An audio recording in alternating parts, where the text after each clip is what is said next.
Okay, we're now taking a look at the Neall Estate Farm. We are sitting on the southeast corner of this farm. It's a rectangular piece, 120 acres. That's a field entrance right there. Definitely a small field entrance. We'll see if we run into anything bigger. It would indicate a small operator has probably been on it. We're lucky. It's January in Pocahontas County here, but there is no significant snow out on the ground or in the field, which means we can actually look into this thing, which is unusual at this time of year. So this was definitely in beans, as you can tell. Last year, half and half. I think the second half out there is going to be in corn. We'll go buy it. But what we're looking for here, is any evidence of drowned out, right? Which would be indicated by darker black areas of ground. You see one little corner over there where that snow is, right there, which would indicate, probably took a little water there. But that's not it's a very small area, and of course this area got killed with rain this year. And then there's out there toward the middle, there's a little strip of an area out there that maybe is a 1 acre long or so that also looks a little bit darker. It isn't indicative of too many negative effects here on the farm. Mainly because I don't see that the guy worked the land.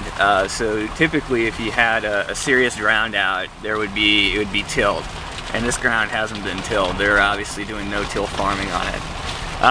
Regarding the fence, another indicator that there's probably not a large operator on this. They haven't pulled the fence, right? So the old fence is still sitting in there. We're coming up a gravel road on the east side of the farm. This is 240th Avenue, and we're going to make a left right here on the corner to go to the west and go across the north side of the farm, which is 440th Street. We are sitting about a mile or so south of a tiny town called Plover, but just out there in the distance, you probably can't make it out due to the resolution, are the elevators associated with a small town out to the west called Haverlock. So you've got, there's good grain terminal access here. You're not going to be going far. And we're only 10-15 miles from Albert City, which is to the west in Buena Vista County, where they've got an ethanol plant. All right, so here we are across the northern top of it, here on the edge. And things are looking good here. They have pulled the fence on the north side of the farm here. And there we see that area that we were looking at a distance, that strip I was talking about that was a bit darker, and yeah, it does indicate that there's probably an acre out of there that they had water on this last summer, which is definitely not unusual for any farm in this area, given the torrential rains that they had. So yep, they clearly did this half in beans, so this eastern half was in beans.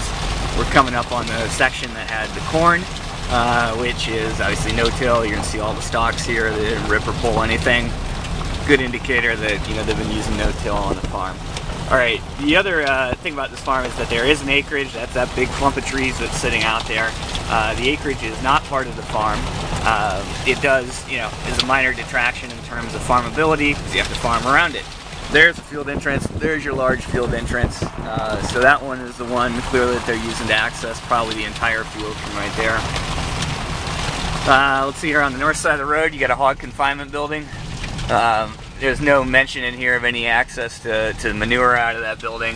If there is, we'll try to deduce that from chatting with some of the agents and such. But of course, that would be a bonus if you did have access to manure. This is the acreage. Taking a look up in there. I'm not going to drive up in there. It's got a 911 address on it, and just taking a look at it. It does look like someone's probably living out there based on the look of the farmhouse. The road's not very well maintained. I'll check into that. See what the status is on that, because if you could buy that acreage as well and bury it, you'd probably pull back another 5 tillable acres and just make it a flat square rectangle. So now we're coming up here on the western edge of the farm, right here, which will be the fence line. Those trees back there, those little clump of trees, tiny, like 15-foot trees or whatever, at the south edge of the farm out there. So I did plant corn here. would indicate that he's been using, you know, a normal rotation, especially when you see, you know, the farm half and half here itself. So here we are up on the northwest corner of the farm. All in all, looks very strong. Very strong possibility and candidate. It will be at auction, so you know it's always unpredictable as to what will happen. All right, talk to you soon.